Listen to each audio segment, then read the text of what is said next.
The Vampire King's hand closed around her wrist the instant her fingers brushed the loaf of crusty bread, and Lila Vaughn knew with absolute certainty that she was about to die. She hadn't meant to steal from royalty. The enormous manor she'd broken into was supposed to be abandoned, one of those old estates rich families left to rot while they vacatumed in the Bahamas. The kitchen had been dark, silent, and the bread sitting on the counter had looked so perfect, so fresh, that her empty stomach had overridden every survival instinct she possessed. 3 days without eating did that to a person. 3 days of choosing between food and keeping the electricity on. 3 days of walking past soup kitchens because her pride was the only thing she had left. Now she stared up into eyes the color of fresh blood, set in a face so pale it seemed to glow in the darkness. His hair fell past his shoulders in waves of pure white, and his grip on her wrist was cold as winter stone and absolutely unbreakable. "A thief," he said, his voice like silk dragged over gravel. "In my home, touching my food." Lila tried to jerk away, but he held her effortlessly. Up close, she could see the unnatural stillness of his chest, the way shadows seemed to cling to him like living things. Her mind supplied the answer her terror had been trying to deny. Vampire. She'd broken into a vampire's home. "I'm sorry," she gasped, hating how her voice shook. "I didn't know anyone lived here. The place looked empty. I'll leave. I'll never come back." His head tilted, a predatory gesture that made her heart slam against her ribs. "You're starving." It wasn't a question. Somehow he could tell, could probably smell the weakness on her, the way her clothes hung too loose on her frame, the trembling in her muscles that wasn't just fear. Lila lifted her chin anyway, meeting those impossible eyes even as tears burned behind her own. "That's not your problem." Something flickered across his perfect marble features. Surprise, maybe. He studied her for a long moment, and she became aware of how close he stood, how he towered over her 5'4" frame, how the expensive black shirt he wore was unbuttoned at the collar to reveal skin that looked carved from alabaster. He was beautiful, the way poisonous things were beautiful, deadly and magnetic. "What's your name?" he asked. She shouldn't tell him. Vampires had power in names, or so the stories went, but something in his tone made defiance feel foolish, and she was so tired of being afraid. Lila Vaughn. Lila. He repeated it like he was tasting the syllables, his accent placing emphasis on the second syllable in a way that made it sound exotic, old world. "I am Constantine Draculesht, and you have trespassed in my domain." The name hit her like a physical blow. Draculesht. The royal bloodline. She hadn't just broken into any vampire's home, she'd stumbled into the residence of the Vampire King himself, the one whose face appeared on the news whenever vampire-human treaties were discussed, whose reputation for swift and merciless justice was legendary even among his own kind. Her knees wanted to buckle. "Please," she whispered. "I have a little brother. He's only 19. If I don't come home, he'll have no one." Constantine's eyes narrowed. "You steal to feed a brother?" "I steal to survive." The words came out sharp, anger cutting through fear. "Not all of us live in mansions with fresh bread just sitting around. Some of us work 3 jobs and still can't make rent. Some of us have to choose between electricity and eating. So yes, I broke into what I thought was an empty house, and I tried to take 1 loaf of bread. If that's worth executing me over, then do it. But don't pretend you understand what desperation feels like." She expected rage, violence, the swift punishment vampires were known for. Instead, Constantine released her wrist and took a step back. In the dim light filtering through the kitchen windows, his white hair seemed to shimmer. "How long since you've eaten?" he asked quietly. The question caught her off guard. "That's why does it matter?" "Answer me, Lila." The command in his voice was absolute, the weight of centuries of authority behind it. Her mouth answered before her mind could catch up. 3 days, maybe 4. I lost track." He moved so fast she didn't see it, suddenly behind the massive kitchen island, pulling open a refrigerator that definitely hadn't been empty when she'd checked it 5 minutes ago. Maybe she'd been too focused on the bread to notice. He withdrew containers, set them on the marble counter with deliberate care. "Sit," he said, gesturing to one of the high-backed chairs at the island. Lila didn't move. "What are you doing?" "You're hungry. I'm providing food. Sit down before you collapse." "I don't understand. You're a vampire. I'm a thief who broke into your home. You should be calling the authorities or drinking my blood or whatever it is you do." Constantine looked at her over his shoulder, and something in his expression made her breath catch. It wasn't cruelty she saw there. It was something far more dangerous, interest. I am calling nothing and no one. You will sit, you will eat, and then we will discuss why a human woman, desperate enough to steal from vampires, has not sought aid from her own kind's social services. Because the system is broken, Lila said bitterly, but she found herself moving toward the chair anyway. Her body had decided that mysterious vampire generosity was preferable to starvation. Because my parents died without life insurance, because my brother has medical bills from a car accident that bankrupted us, because I aged out of every support program and make just enough at my jobs that we don't qualify for assistance, but not enough to actually live. Should I continue? She sat, and Constantine placed a plate in front of her. Cheese, grapes, sliced meat that looked expensive, the bread she'd tried to steal. Real food. Her mouth watered so intensely it hurt. Eat, he said again, softer this time. Lila wanted to refuse on principle, but her hands were already reaching for the bread, tearing off a piece, shoving it into her mouth. The taste exploded across her tongue, rich and perfect and so good she nearly cried. She forced herself to chew slowly, to not make herself sick, but it was hard. Constantine watched her with those unsettling crimson eyes, his expression unreadable. Your brother, he said after a moment. What's his name? She swallowed. Leo. He's in college, full scholarship, but it doesn't cover living expenses, and he can't work much because of the injuries from the accident.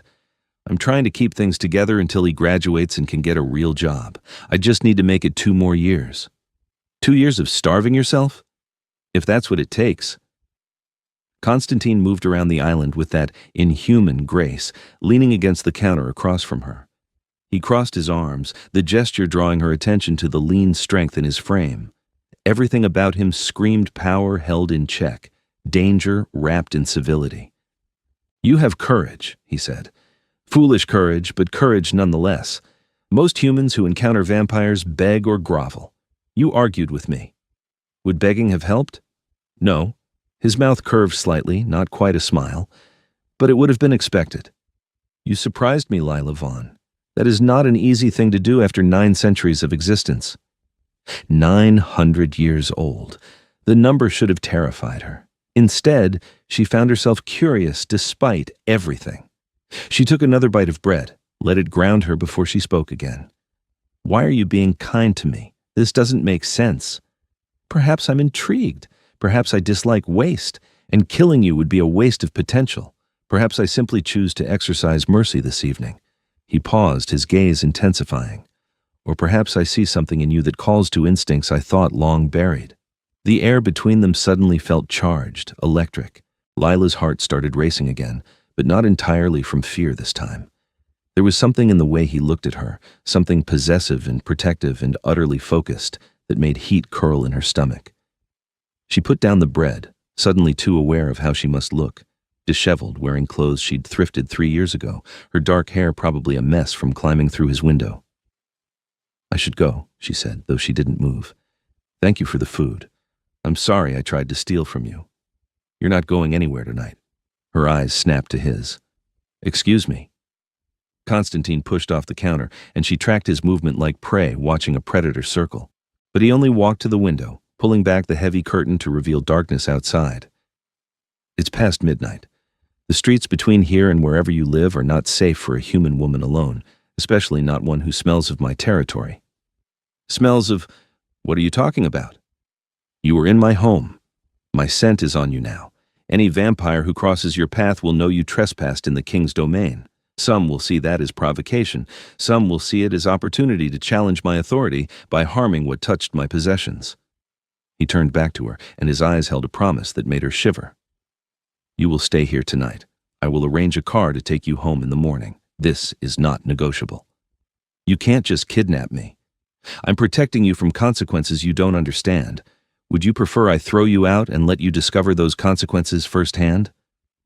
Lila wanted to argue more, but exhaustion was catching up to her now that she had food in her stomach. The adrenaline that had sustained her through the break-in and the confrontation was fading, leaving her shaky and desperately in need of sleep. The idea of walking home, of watching shadows for danger, of worrying about vampire politics she didn't comprehend, felt overwhelming. "One night," she said finally, "and then I'm gone, and we never speak of this again." Something that might have been disappointment crossed his features, but it vanished too quickly for her to be sure. "As you wish. Come, I'll show you to a guest room." She followed him through the mansion, trying not to gape at the opulence surrounding her. Dark wood paneling, paintings that looked centuries old, furniture that probably cost more than she'd make in a lifetime. Everything was immaculate, expensive, and somehow still felt lived in rather than like a museum. Constantine led her up a grand staircase to the second floor, down a hallway lined with closed doors, finally stopping at one near the end. "The bathroom is through that door," he said, pushing open the bedroom door to reveal a space larger than her entire apartment. "You'll find clothing in the dresser that should fit. Sleep as long as you need. I'll have food prepared for you when you wake." Lila stepped inside, overwhelmed by the enormous bed, the soft carpet under her worn shoes, the windows draped in fabric that looked like spun silk. "This is too much." "It's a guest room. I have 6 of them." Constantine remained in the doorway, as if some invisible rule prevented him from entering without invitation. "Lila." She turned to face him, struck again by how inhumanly beautiful he was, how his presence seemed to fill every space he occupied.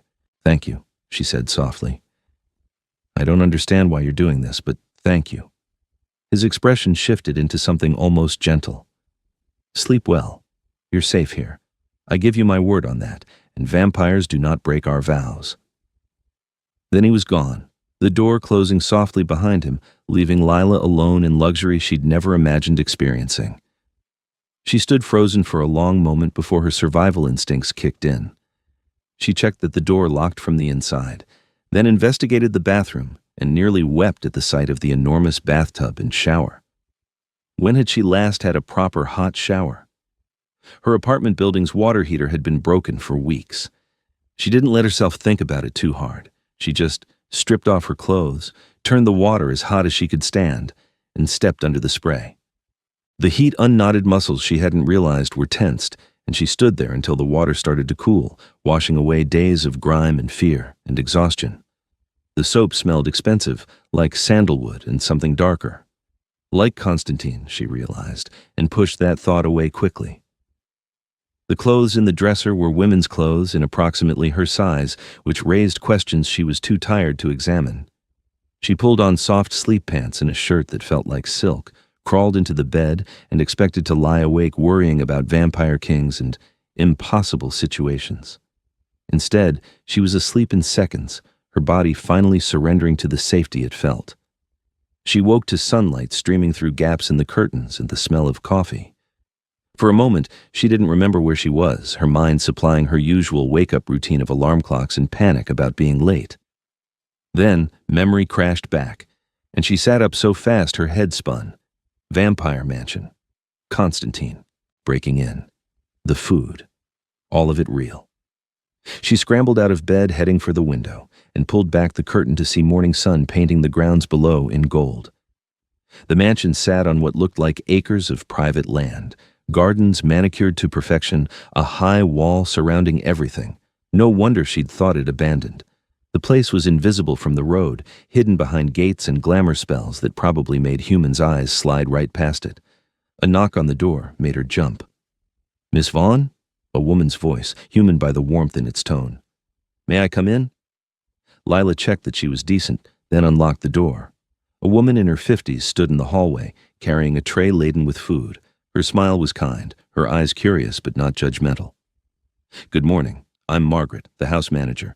Lord Constantine instructed me to bring you breakfast and to provide anything else you might need." Lord Constantine. The title sounded so formal, so different from the vampire who'd caught her stealing and then fed her instead of punishing her. Lila accepted the tray automatically, her mind racing. "Where is he?" she asked. "Constantine, I mean. Lord Constantine." "Resting, as all of his kind must during daylight hours.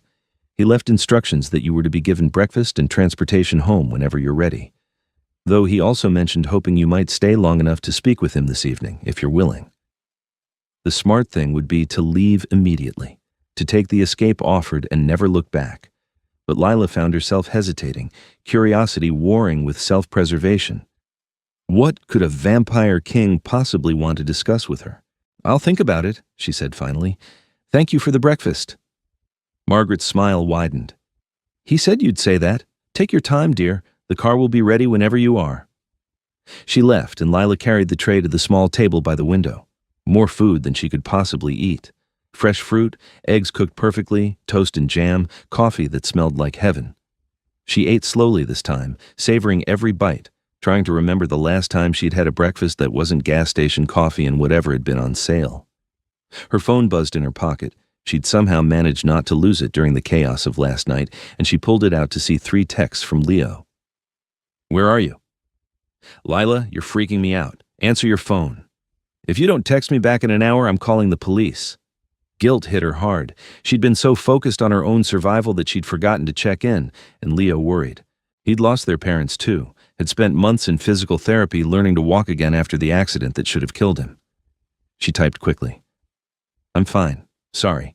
Phone died and I crashed at a friend's place. Be home soon." The lie tasted bitter, but what was she supposed to say? "I broke into a vampire king's mansion and he gave me food and shelter instead of murdering me." Leo would have a heart attack. His response came immediately.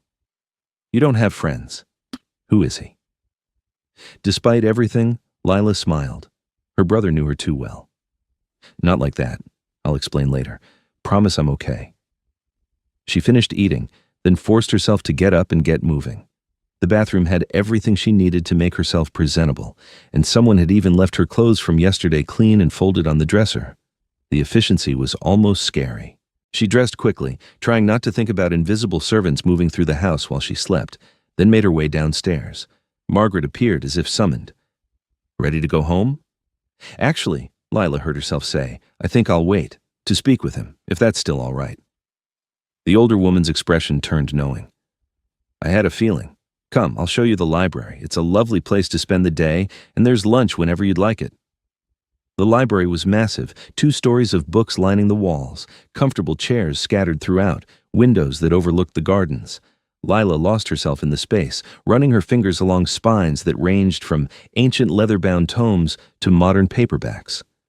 She pulled down a book of poetry, settled into a chair by the window, and read. Time slipped away. Margaret brought lunch, then tea in the afternoon. The sun traced its arc across the sky. Lila found herself thinking about Constantine more than the words on the page, wondering what it must be like to live 900 years, to watch the world change around you while you remained frozen in time. Did he get lonely? Did he remember what it felt like to be human? Why did she even care? The sun was setting, painting the sky in shades of orange and purple when she felt him before she saw him. A change in the air, a presence that made her spine straighten. She looked up to find Constantine standing in the library doorway, his white hair loose around his shoulders, dressed in dark pants and a shirt that probably cost more than her car. "You stayed," he said, and there was satisfaction in his voice that made something flutter in her chest. "You knew I would. I hoped." He moved into the room with that liquid grace, settling into the chair across from her. In the dying light, his pale skin seemed to glow, and his red eyes were softer than she remembered. Less predatory, more curious. "Did you sleep well?" "Better than I have in months." She set down the book, meeting his gaze. "Your house manager is very efficient. The breakfast was incredible. Thank you. You don't need to thank me for basic hospitality." He leaned back, studying her with unnerving intensity. "Though I admit I'm curious why you chose to stay. Most humans would have fled at first opportunity." "Most humans probably don't break into vampire kings' homes and get caught stealing bread." Lila tucked her legs under her, suddenly nervous. "You said you wanted to talk to me. I have a proposition for you." "That sounds ominous." His mouth curved, almost a smile. "Nothing sinister, I promise. I spent the day thinking about your situation, about your brother and your struggles, about the courage it took to break into my home rather than beg on the streets." He paused, and something shifted in his expression. "I would like to help you, Lila. Properly help you." She tensed, old warnings about vampire deals echoing in her head. "I can't afford to owe a vampire, especially not a king. You would owe me nothing. Consider it an investment in potential." "Potential for what?" Constantine stood, moving to the window, his silhouette framed against the darkening sky. For the last 2 centuries, I have lived alone in this house. I have servants, advisors, court members who come and go, but no companion, no one who challenges me the way you did last night, no one who looks at me and sees a person rather than a monster or a tool to be manipulated. Understanding dawned slowly, mixed with disbelief. You want me to stay here? Live here? I want to offer you a position as my household companion. You would have your own rooms, a generous salary, and the protection that comes with being under my direct care. Your brother could move into the guest house on the property, finish his degree without financial stress. In exchange, you would keep me company in the evenings, dine with me, converse with me, help me remember what it means to be connected to someone rather than simply existing. It was insane. Impossible. The kind of offer that shouldn't be real. You don't even know me. I know you're brave and proud and fiercely protective of those you love. I know you'd rather steal than beg. I know you argued with a vampire when most would have cowered. He turned to face her, and the intensity in his gaze stole her breath. I know that in 900 years I have never met a human who intrigued me the way you do. This is crazy, Lila whispered. You caught me committing a crime less than 24 hours ago. And yet here we both are. He crossed the distance between them, stopping just close enough that she had to tilt her head back to maintain eye contact. I am not asking you to love me or even like me, Lila. I'm offering you a chance to stop struggling, to give your brother the future he deserves, to live without fear of starvation or eviction.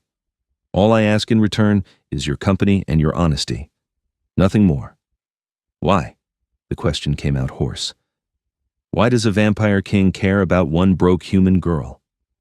Constantine reached out slowly, giving her time to pull away, and tucked a strand of hair behind her ear.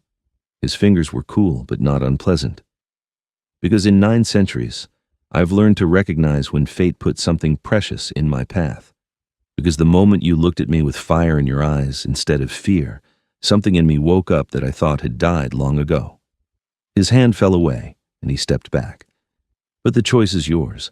I'll have Margaret arrange transportation home if you prefer. No strings, no consequences. Just know that the offer stands should you change your mind. Lila's thoughts spun.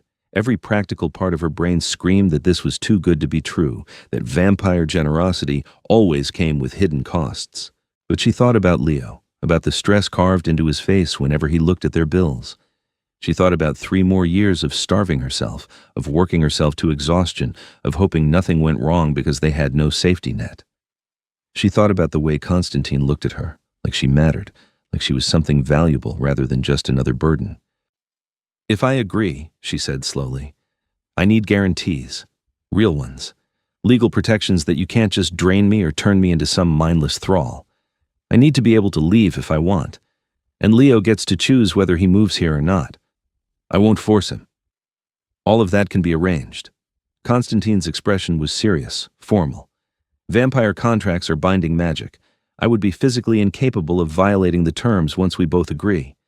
You have my word that you would be protected, paid fairly, and free to leave at any time. Your brother would receive the same protections. How much are we talking about for the salary? He named a figure that made her head spin. It was more than she made in 6 months at her 3 jobs combined. That's insane. No one pays that much for companionship.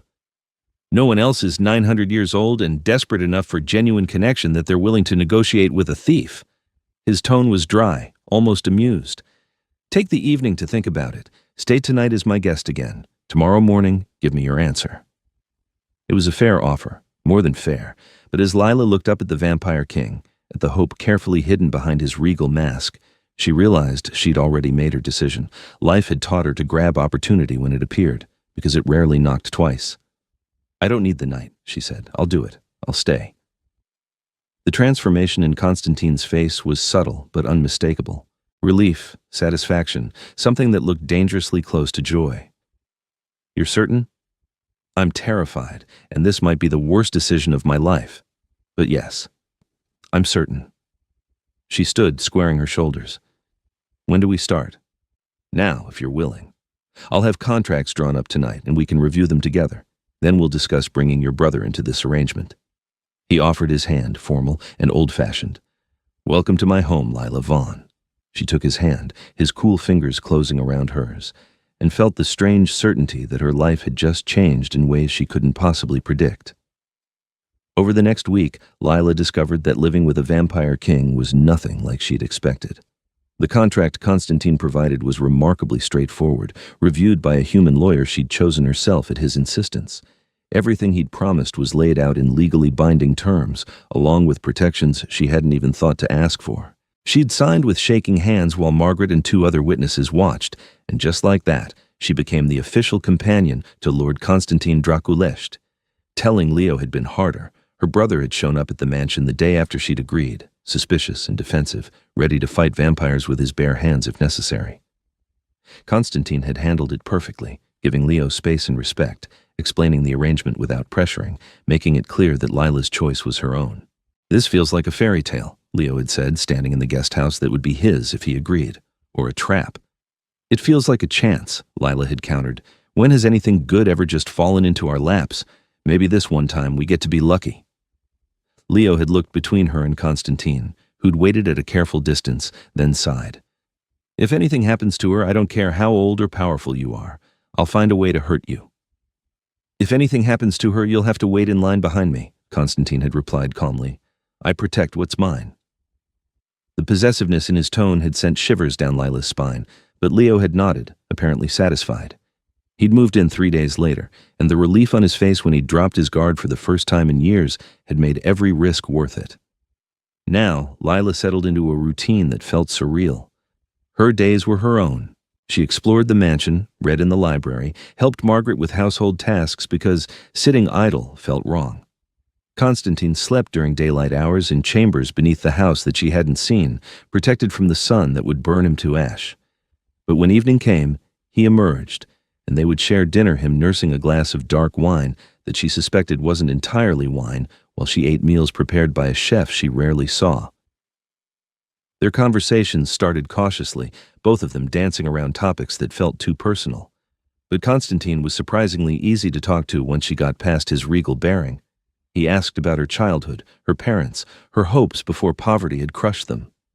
She asked about his existence, the history he'd witnessed, what it felt like to be immortal.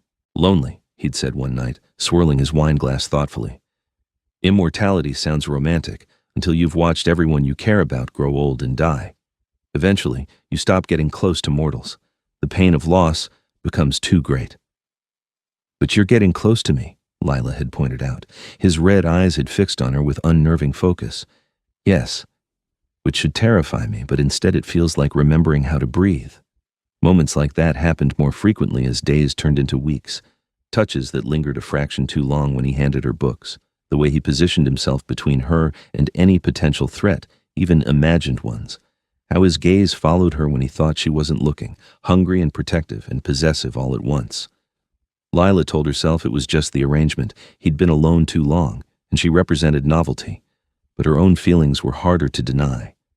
She'd started noticing the way moonlight caught in his white hair, how his rare smiles transformed his face from coldly beautiful to something more devastating. The sound of his laugh when she said something that genuinely amused him, rich and unexpected. She was falling for a vampire king, and it was the most terrifying thing she'd ever experienced. The night everything changed started ordinarily enough. They were in the library, Lila curled in her favorite chair, while Constantine stood by the window watching the grounds. It had become their evening ritual, comfortable silence interspersed with conversation. But tonight Constantine seemed tense, his shoulders rigid. "Is something wrong?" Lila asked, setting down her book. "There's a gathering tomorrow night. A formal court assembly that I cannot avoid attending." He didn't turn from the window. "Members of the vampire nobility from across the region will be present.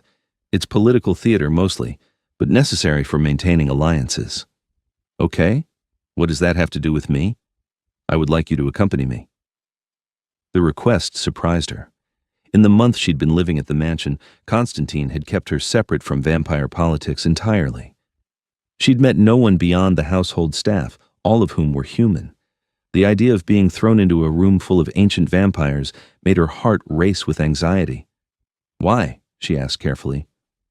Constantine finally turned, and something in his expression made her breath catch. "Because you are mine to protect, and I would not leave you vulnerable here while I am occupied elsewhere, because presenting you as my companion will extend my protection over you formally in vampire society, and because I find I am reluctant to spend an evening without your presence." The admission hung between them, heavy with implications. Lila stood slowly, crossing to where he waited by the window. "You're asking me to be your date to a vampire court function. That is an informal way of putting it, but yes. Will it be dangerous? Not for you, not while you're under my direct protection." His hand rose to cup her cheek, thumb brushing her skin with devastating gentleness. "I would never allow harm to come to you, Lila. Surely you know that by now." She did know it, had felt it in every careful touch, every time he'd positioned himself between her and even perceived danger, every look that promised violence to anyone who threatened her. Constantine had been protecting her from the moment he'd decided not to punish her theft, and the feeling of being valued so completely was intoxicating. "All right," she agreed, "I'll go with you." The smile he gave her was radiant, transforming his face completely.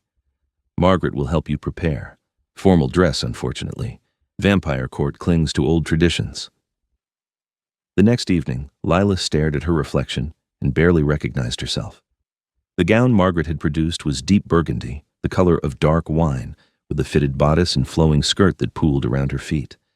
Her dark hair had been styled into something elegant, and subtle makeup emphasized her features without looking overdone. She looked like she belonged in a period drama, not a modern vampire court.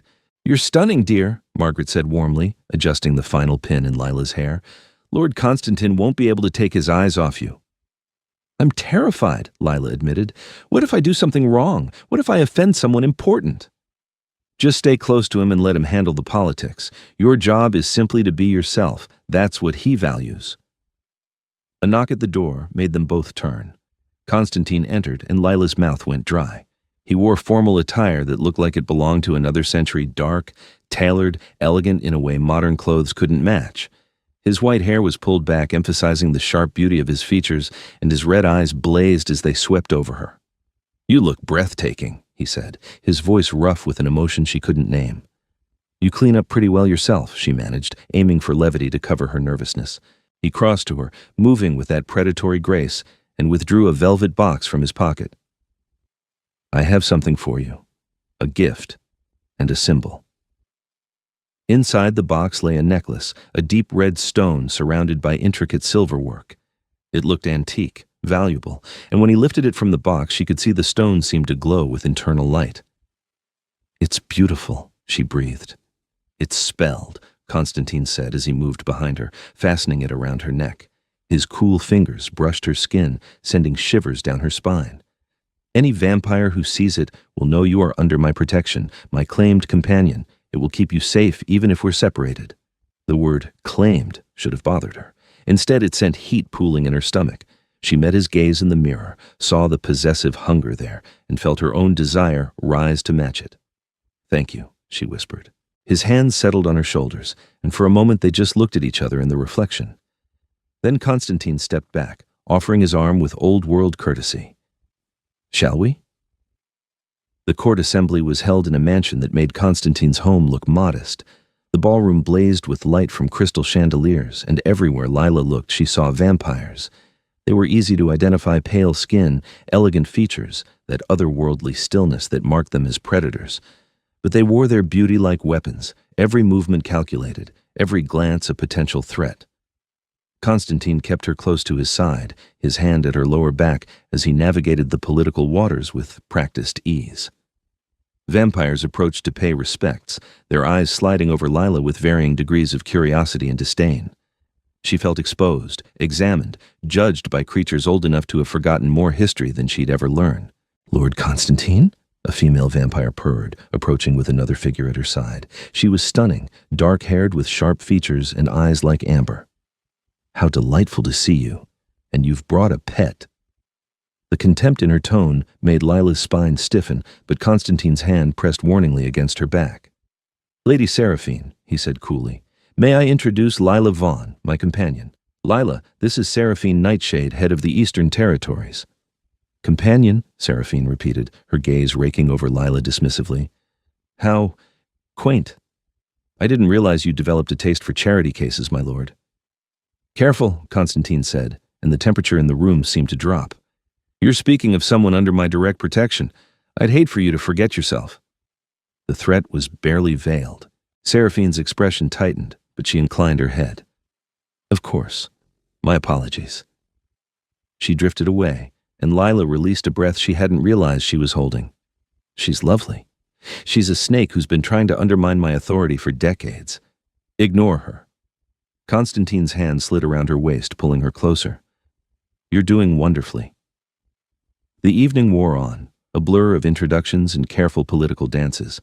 Lila found herself surprisingly good at the role, smiling politely and letting Constantine handle the complex vampire social dynamics. But she was acutely aware of the looks they received, the whispers that followed in their wake.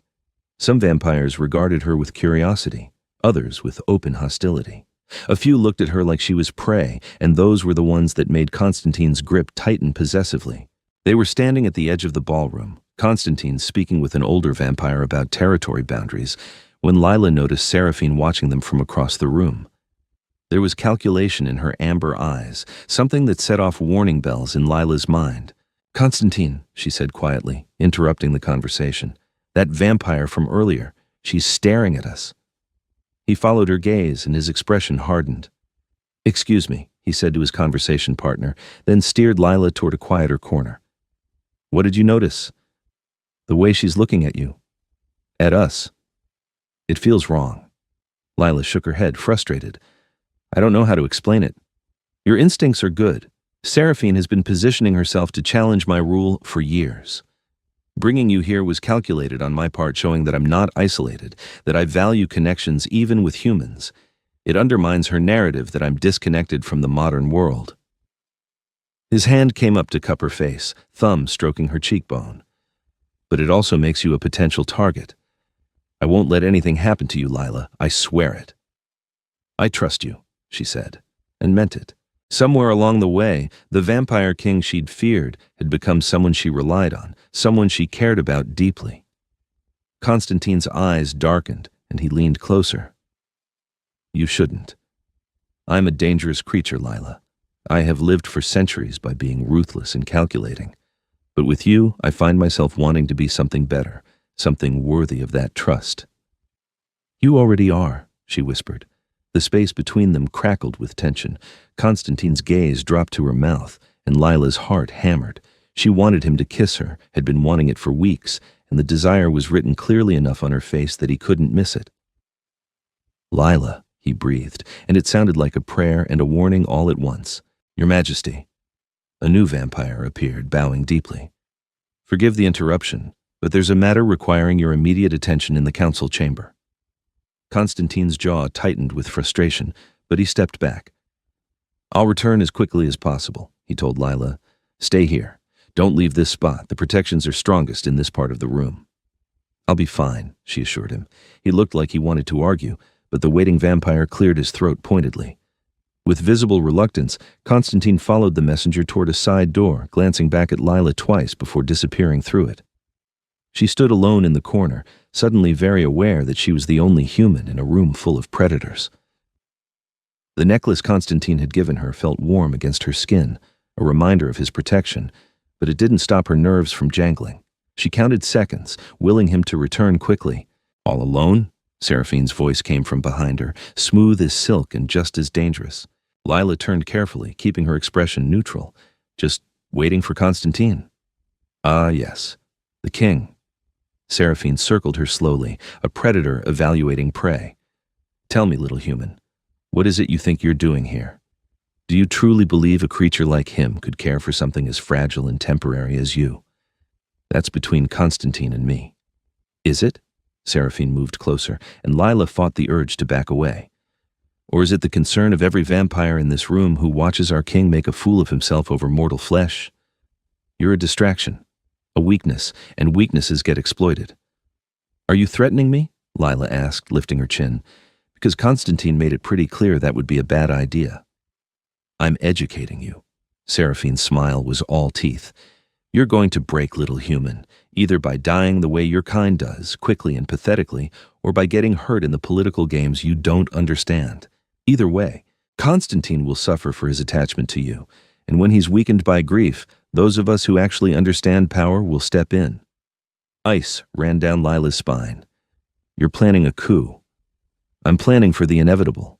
Seraphine leaned in close, and her breath was cold against Lila's ear. Enjoy your time as the king's pet. It won't last. Then she was gone, dissolving back into the crowd, leaving Lila shaking with anger and fear. She understood now why Constantine had been reluctant to bring her, why he'd been so protective. She wasn't just his companion. She was a vulnerability in the complex power dynamics of vampire politics.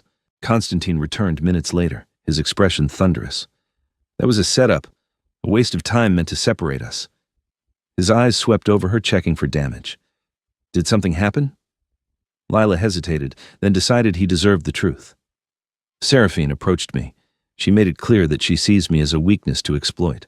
Constantine, I think she's planning to move against you. His hand closed around her wrist, and when he spoke, his voice was deadly calm. Tell me exactly what she said. Lila recounted the conversation word for word, watching his expression grow colder with each sentence. By the end, his eyes blazed with barely contained rage. We're leaving, he said flatly. Now. He didn't give her time to argue, just swept her toward the exit with a speed that had other vampires scrambling out of their way. The message was clear. The king was furious, and no one wanted to be in the path of his wrath. They were in his car, being driven home by a silent chauffeur, before Lila found her voice again. I'm sorry, she said. I didn't mean to cause problems. Constantine turned to her, and some of the ice in his expression melted. You caused nothing. Seraphine has been positioning for this for years. She simply revealed her hand tonight. His fingers laced through hers, gripping tight. But she's right about one thing. You are my weakness now. The thought of anyone harming you makes me want to burn the world down. That's dramatic. That's honest. He pulled her closer, until she was tucked against his side, his arm around her shoulders. I should send you away. Hide you somewhere safe where you can't be used against me. It would be the smart thing to do. Lila's heart clenched. Is that what you want? What I want is to keep you close and safe simultaneously, which may not be possible. His voice was raw. What I want is to eliminate every threat to you, which would require killing half the vampire nobility. What I want is for you to never look at me with fear again, even though I am probably the most dangerous thing in your life. She shifted in his arms, reaching up to turn his face toward hers. I'm not afraid of you. I'm afraid for you. Seraphine isn't going to stop. Let me worry about Seraphine. His hand came up to cradle her face, the gesture achingly gentle. You just focus on staying alive and safe. Can you do that for me? I can try. Not good enough. Promise me, Lila. Promise you'll be careful, that you won't take risks, that you'll let me protect you. The intensity in his gaze demanded honesty. I promise, but you have to promise me something too. Anything. Don't shut me out. Don't try to handle everything alone because you think it's protecting me. I'm in this now, whether you like it or not. We face things together. Constantine studied her for a long moment, then leaned forward and pressed his forehead to hers. The gesture was intimate, vulnerable, and her breath caught. Together, he agreed quietly. Though, if you get hurt because of my enemies, I will never forgive myself. Then don't let me get hurt. His laugh was soft, almost sad. I will do everything in my power to prevent it, but immortality has taught me that sometimes, no matter how strong we are, we cannot protect those we, He trailed off, the unfinished sentence hanging between them. Those you what? Lila prompted, her heart racing. His red eyes met hers, and they were full of emotions she'd never seen there before. Those I care for, he finished, but she heard the words he didn't say. Those he loved. The rest of the drive passed in charged silence. When they arrived home, Constantine walked her to her room, lingering in the doorway as she had the first night. Sleep well, he said. Tomorrow we'll discuss security measures. I'm going to assign guards to you, whether you like it or not. I don't need guards. Humor me, Lila sighed but nodded. As Constantine turned to leave, she called his name. He paused, looking back, and she crossed to him quickly. Before she could second-guess herself, she rose on her toes and pressed a kiss to his cool cheek. Thank you, she said, for protecting me, for caring, for being you. She pulled back, but Constantine's hand caught her wrist, holding her in place. His eyes searched hers, looking for something, and whatever he found there made his expression shift into something hungry and desperate. Lila, he said, her name rough on his tongue. If I kiss you now, I won't want to stop, and you deserve better than a monster who doesn't know how to be gentle. What if I don't want gentle? The words left her mouth before she fully processed them, but she didn't take them back. What if I want you exactly as you are? The control he'd been maintaining snapped. Constantine pulled her against him and kissed her like a drowning man finding air. His mouth was cool and demanding, claiming hers with centuries of pent-up longing, and Lila melted into him. Her hands fisted in his shirt, holding on as the world tilted, and when his tongue swept against hers, she made a sound that was half gasp, half moan. He kissed her until she couldn't breathe, until her knees went weak, until the only thing keeping her upright was his arm locked around her waist. When he finally pulled back, they were both breathing hard, or at least she was, and his eyes had gone dark with desire. That was not being careful, he said, but he didn't sound sorry. I don't care. Constantine laughed, the sound rich and genuine, and kissed her again, softer this time. You're going to be the death of me. I thought you were immortal. I'm beginning to think you're the exception to every rule. He rested his forehead against hers, hands cupping her face like she was something precious. Sleep. Before I forget, I'm supposed to be a gentleman. Lila wanted to argue, wanted to pull him into her room and forget about vampire politics and threats and everything except the feeling of his hands on her skin.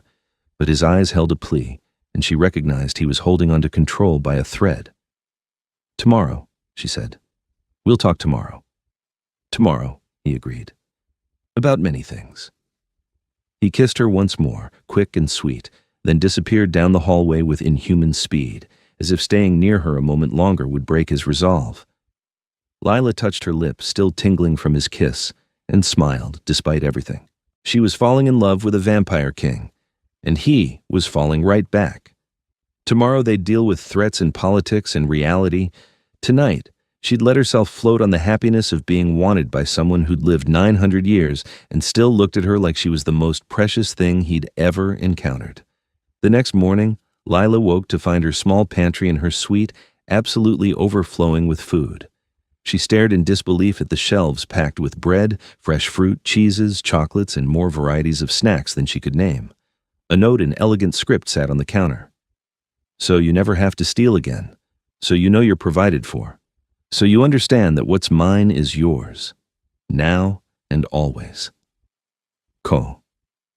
She picked up the note with shaking hands, reading it 3 times, and felt tears burn behind her eyes. It was such a simple gesture, but it spoke to the core of who she was, what she'd survived. Constantine had taken her worst moment being so desperate she'd steal bread and transformed it into proof that those days were over, that she was safe, that she mattered. Lila pressed the note to her chest and let herself cry just a little from overwhelming emotion.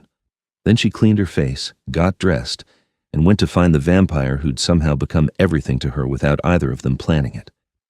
She found him in his study, surrounded by papers and looking every inch the ancient king he was. He glanced up when she entered, and his expression softened immediately. Did you find my gift?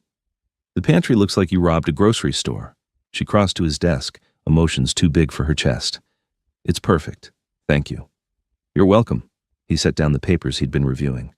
Though I may have gotten carried away. Margaret informed me this morning that we now have enough food to feed a small army. I'm not complaining. Lila perched on the edge of his desk, close enough to touch. Though I'm curious how you had time to arrange all that when we only got home late last night. I made calls. Threw around my authority.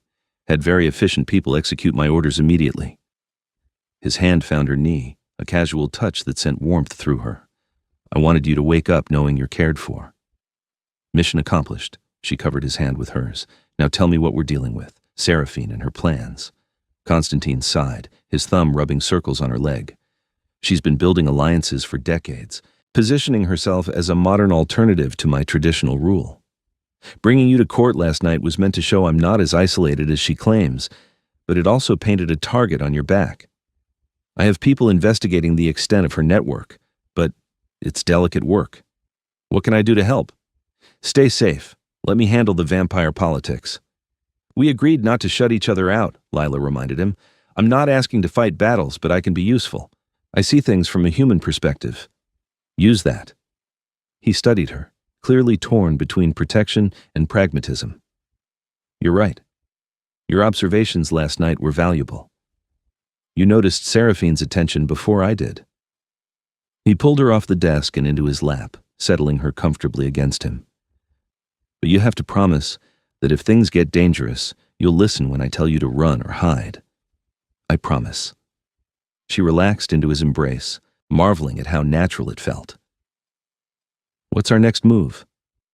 Gathering intelligence, securing alliances with vampires loyal to me, making it clear that any move against you is a declaration of war against me personally. His arms tightened around her. And trying not to let fear of losing you drive me to reckless actions.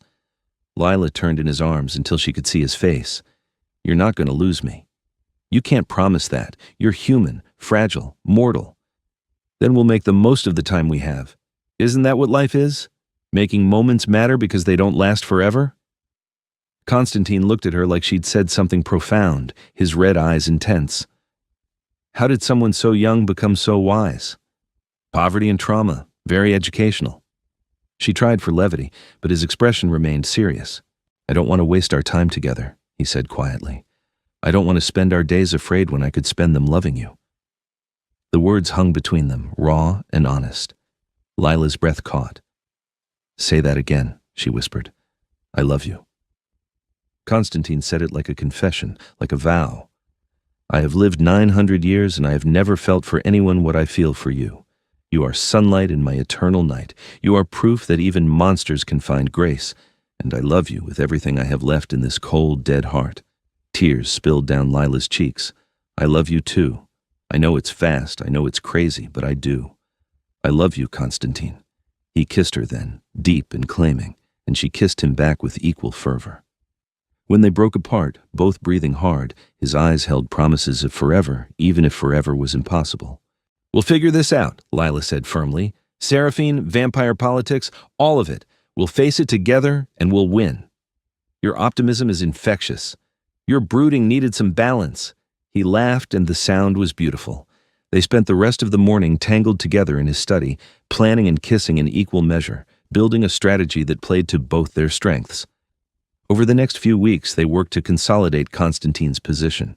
He called in old favors, strengthened alliances, made it abundantly clear that Lila was under his protection and any threat to her would be met with lethal force. Lila attended more court functions at his side, learning to navigate vampire politics with increasing confidence. She made unexpected allies among younger vampires who appreciated her honesty and older ones who found her refreshing after centuries of courtly intrigue. Leo flourished in the guest house, his stress melting away as he focused on his studies without financial worry. He and Constantine developed a cautious friendship, bonding over books and chess games that sometimes lasted all night. Watching them together made Lila's heart swell with happiness, her two favorite people getting along despite every reason they shouldn't. But Seraphine remained a threat, lurking at the edges, gathering her forces. Constantine's intelligence network reported increased activity among her allies, whispers of a challenge being prepared. They both knew a confrontation was coming. The only question was when and how. The answer came on a cold night in late autumn. Lila was in the library, reading while she waited for Constantine to finish a council meeting, when Margaret burst through the door looking terrified. Miss Vaughn, you need to come with me now. We have to get you to the safe room. Lila was on her feet instantly. What's happening? Seraphine has made her move. She's here with an armed force, demanding Constantine yield his crown or face execution for weakness. The Lord has ordered you secured before he deals with her. Fear spiked through Lila's veins, but also anger. This was it. The confrontation they'd been preparing for. Where is he? Facing them in the grand hall. Miss Vaughn, please, we don't have time. I'm not hiding in a safe room while the man I love fights for his life. Lila pushed past Margaret, heading for the stairs. Behind her she heard the older woman sigh and follow. The grand hall was a war zone. Seraphine stood at its center surrounded by a dozen vampire warriors, all pale and deadly and armed with weapons that looked ancient. Constantine faced them alone, his white hair loose, his expression carved from ice. Blood stained his shirt, and Lila's heart lurched with terror until she realized it probably wasn't his. There you are, Seraphine said when she spotted Lila entering. The little human pet. How perfect. Constantine, I'll make this simple. Yield your crown and exile yourself, or I'll kill her in front of you. Then I'll kill you anyway, but at least she'll be spared the pain of watching you fall. You won't touch her." Constantine's voice was deadly calm, but Lila could see the tension in every line of his body. "You've already committed treason by attacking your king. Don't compound it by threatening what's mine." "What's yours?" Seraphine laughed, cruel and sharp. "She's a human, a temporary amusement. Are you really willing to die for her?" Without hesitation, Constantine's eyes found Lila's across the hall, and they were full of love and apology. "I'm sorry. I tried to keep you safe. And I told you we face things together," Lila called back, moving forward despite Margaret trying to hold her back. "I'm not hiding while you fight." "How touching," Seraphine sneered. "Kill her." Two of her warriors moved toward Lila with inhuman speed. She had time to gasp, to throw her arms up uselessly, before Constantine was there. He moved like lightning, intercepting the vampires before they'd crossed half the distance, and the sound of impact was sickening. Bodies hit the floor and didn't move. "Anyone else?" Constantine asked softly, turning back to face Seraphine. His eyes blazed red, and for the first time, Lila saw him as he truly was, an apex predator, ancient and deadly, holding himself back by sheer force of will. "Anyone else want to try touching what belongs to me?"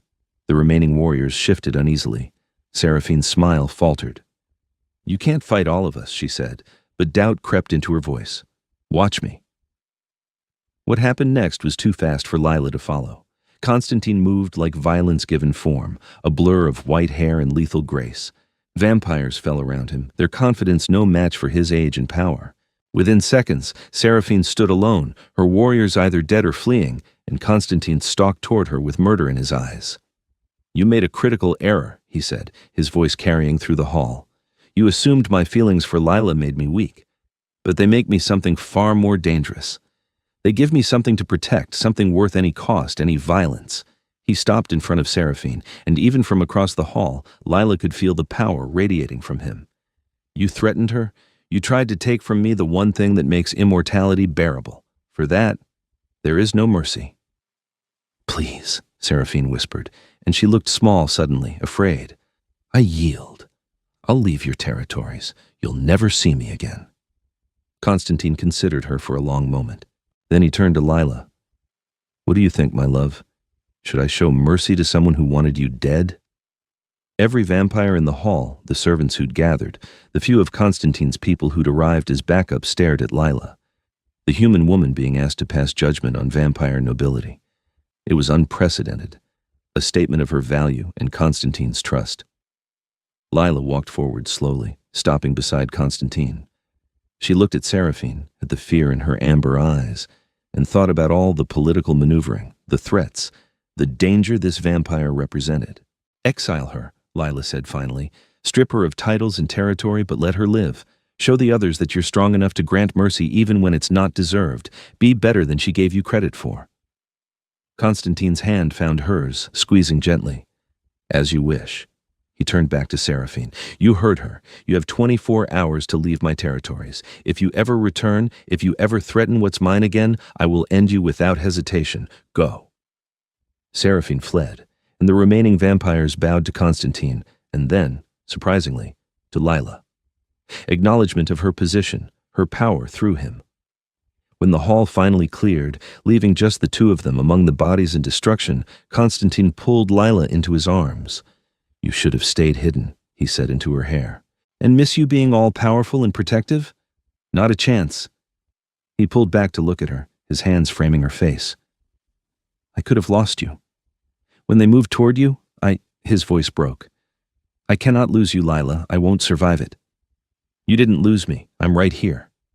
She pressed her palm over his chest where a heart no longer beat. "And I'm not going anywhere. You're stuck with me, Vampire King.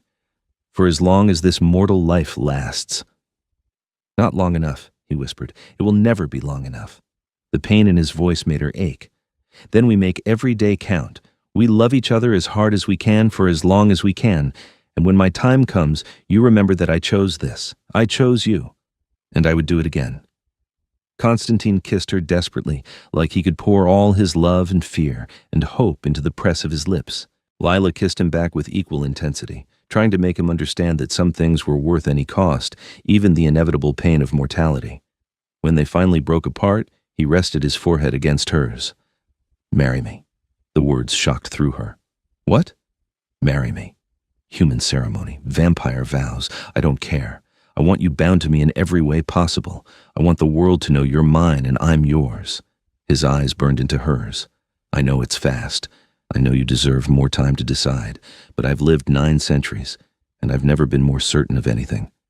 Marry me, Lila." She should have been scared, should have asked for time to think, but as she looked into the eyes of the vampire king who'd caught her stealing bread and then filled her pantry, who'd protected her and loved her and trusted her judgment even in front of his own kind, Lila found the answer was obvious. "Yes," she breathed. "Yes, I'll marry you." The smile that transformed his face was radiant, and when he lifted her off her feet and spun her around, laughing with pure joy, Lila felt lighter than she had in years. They were standing in a hall full of evidence of violence, surrounded by the aftermath of political upheaval, and yet all she could feel was happiness. "I love you," Constantine said, setting her down carefully. "I will love you until the stars burn out. I will protect you and cherish you, and spend every moment grateful that you broke into my home that night." "Best decision I ever made," Lila agreed, laughing and crying simultaneously. "Breaking and entering should definitely be rewarded with marriage proposals more often." He kissed her again, softer this time, full of promise and devotion. Around them, servants began quietly clearing the hall, pretending not to watch their king holding his future queen like she was the most precious thing in existence. The wedding took place 3 months later in the mansion's gardens, under a moon so bright it seemed to bless the union. They had invited both human and vampire guests, creating a ceremony that honored both worlds. Leo walked Lila down the aisle, tears in his eyes as he gave his sister away to the vampire who'd saved them both. Margaret cried throughout, having helped Lila plan every detail. Lila wore white lace that looked like it belonged to a fairy tale, and Constantine wore formal attire that emphasized his otherworldly beauty. When they exchanged vows, his hands trembled as he slid a ring onto her finger. "I promise to love you for every day of your life," he said, his voice thick with emotion. "I promise to protect you, cherish you, and make every moment we have together meaningful. I promise to be worthy of the gift you've given me by choosing to spend your life with someone who will outlive you." The last part was said with pain, acknowledgement of the reality they both faced. Lila squeezed his hands. "I promise to love you with everything I am," she replied. "I promise to face whatever comes together, to be your partner in all things, to remind you what it means to live rather than just exist. I promise that however long we have, it will be enough because we'll make it enough." When the officiant pronounced them married, Constantine kissed her like sealing a sacred vow, and applause erupted from their gathered guests. Human and vampire celebrating together, united by the love between a king and the woman who'd stolen bread from his kitchen. The reception was magnificent, a blend of modern celebration and ancient tradition. Vampires who'd witnessed empires rise and fall toasted the newlyweds alongside humans who just wanted to see Lila happy. Leo gave a speech that had everyone laughing and crying, talking about his sister's courage and stubbornness and how she'd always protected him, so it was fitting she'd found someone who would now protect her in turn. As night deepened and the party continued, Constantine pulled Lila away for a private moment in the gardens. They stood under the stars, his arms wrapped around her from behind, and just breathed in the peace of the moment. "Happy?" he asked softly. "Incredibly. You?" "More than I thought possible." He pressed a kiss to her temple. "Thank you for breaking into my home. Thank you for arguing with me instead of cowering. Thank you for being brave enough to love a monster."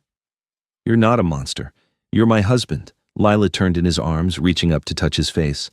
"And I'm your wife.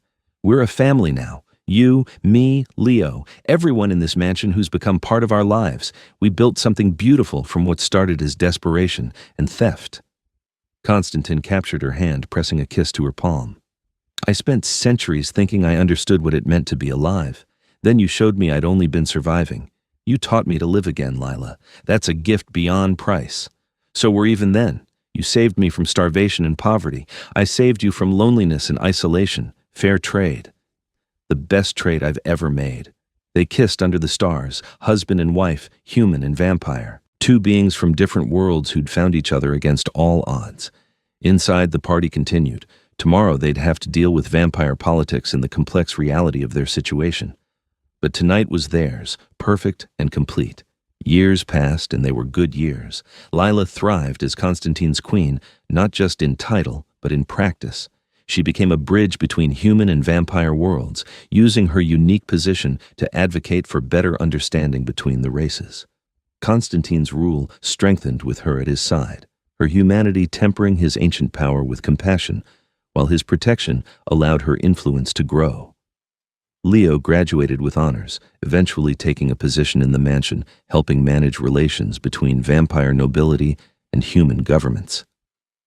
He fell in love with a kind woman who accepted the strangeness of their lives, and Lila got to be there for his wedding, watching her little brother build the future she'd sacrificed so much to give him. The pantry in her suite remained perpetually stocked, Constantine's way of reminding her daily that she'd never have to struggle again.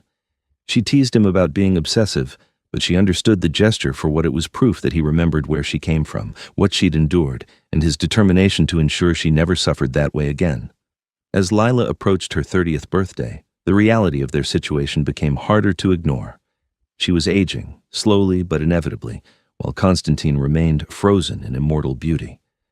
They didn't talk about it much, both preferring to focus on the present rather than the future that would eventually separate them. But one night, as they lay tangled together in their bed, Constantine broke the silence. "I've been researching something," he said quietly. "A ritual. Ancient vampire magic that could turn a willing human into one of us." Lila went still against him. They'd never discussed this, both avoiding the topic carefully. "I thought turning humans was forbidden without special permission from vampire councils." "It is, but you're my wife, my queen. I could make a case that you deserve the choice." His hand stroked her hair, gentle and careful. "I'm not asking you to decide now. I'm just telling you the option exists, if you wanted it. If you wanted to stay with me beyond your natural lifespan." "Would I still be me, if you turned me?" "Yes. You'd gain our strengths and weaknesses, our immortality and our need for blood. But your personality, your memories, your essence would remain intact." He pulled back to look at her, his red eyes intense. "But you'd also be giving up sunlight, giving up the human life you were born to, giving up the ability to grow and change naturally. It's not a gift I would give lightly."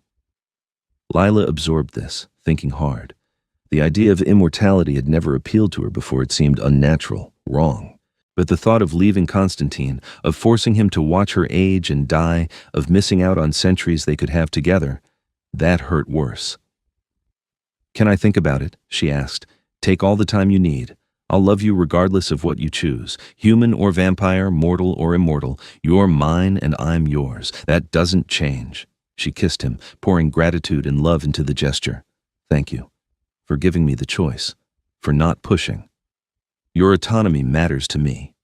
Always."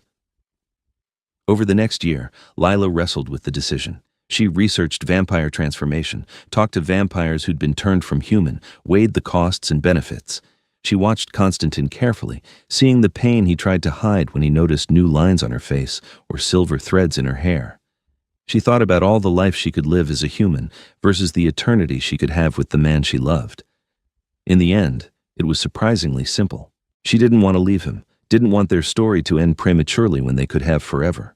The thought of Constantine alone again after she died, returning to the lonely existence she'd pulled him from, was unbearable. On their 5th wedding anniversary, she told him her decision. "I want to do it. The turning. I want to stay with you." Constantine's expressions cycled through relief, joy, and fear. "Are you certain? Once it's done, there's no going back." "I'm certain. I choose you, Constantine. I choose us. I choose forever." The ritual took place under a new moon, witnessed by Leo and Margaret and a small circle of vampires loyal to Constantine. It was painful, transformation always was, but Constantine stayed with her through every moment, holding her hand, whispering words of love and encouragement as her human body died and her vampire one emerged. When Lila opened her eyes 3 days later, the world looked different, sharper, more vibrant. She could hear heartbeats in the next room, smell blood pumping through veins, feel power thrumming under her skin. And when she looked at Constantine, her husband, her king, she saw him with new clarity. The bond between them had always been strong, but now it was unbreakable, written into the very fabric of their beings. "Hello, my love," he said softly, reaching out to cup her face. "Welcome to immortality." Lila looked at her pale skin, the white hair that had replaced her dark locks, and smiled. "I match you now. You're beautiful, even more so than before." She pulled him into a kiss, marveling at how different everything felt with vampire senses, how the love she felt for him seemed amplified 1,000 times. When they broke apart, she rested her forehead against his. "So what do we do now? We've got forever ahead of us." "We live," Constantine said simply. "We rule together. We protect those we care about. We make the most of every moment, the way you taught me." His eyes gleamed with happiness. "We prove that even vampires can have happy endings when they're lucky enough to find the right person to steal bread in their heart." Lila laughed, joy bubbling up from her chest. "Best theft I ever committed. Best thing that ever happened to me." They stood together in the room where she'd transformed, husband and wife, king and queen, two immortals who'd found each other through impossible circumstances. Outside, the night waited for them, full of promise and possibility. They had eternity now, time to build a life that honored both the human she'd been and the vampire she'd become. And it had all started with stolen bread and a king who chose mercy over punishment, who saw potential instead of crime, who fell in love with a desperate woman brave enough to argue with a vampire instead of begging for her life. Years turned to decades, turned to centuries, and their love only deepened. They ruled together, reformed vampire society, created lasting peace between their kind and humans. They watched Leo grow old and eventually pass peacefully, surrounded by family, and mourned him together. They added new people to their chosen family, protecting and nurturing those who needed it, the way Constantine had once protected Lila. The pantry in their chambers remained perpetually stocked, a tradition that never died no matter how many years passed. Sometimes Lila would stand in front of it, remembering the desperate woman she'd been that night. She'd broken into a dark mansion looking for food. She'd been starving, scared, at the end of her rope. She'd expected death or imprisonment. Instead, she'd found love. She'd found purpose. She'd found a king who saw her value when she could barely see it herself, who chose to build rather than punish, who proved that even creatures of darkness could hold light within them. Their story became legend among both vampires and humans. The tale of the king who caught a thief and made her his queen, the woman who broke into a vampire's home and stole his heart along with his bread. The love that bridged two worlds and proved that sometimes the most unlikely meetings created the most beautiful futures. And on quiet nights, when the world slept and they had only each other, Constantine would pull Lila close and whisper the same thing he'd said on their wedding night. "Thank you for being brave enough to steal from me."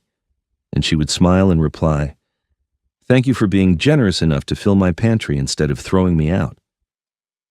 Then they would laugh together, these two immortals who'd found forever in the most unexpected way, and hold each other close while eternity stretched out before them, full of love and promise and the kind of happiness neither had believed possible until that fateful night when everything changed. Their story was complete, their threads woven together into something unbreakable.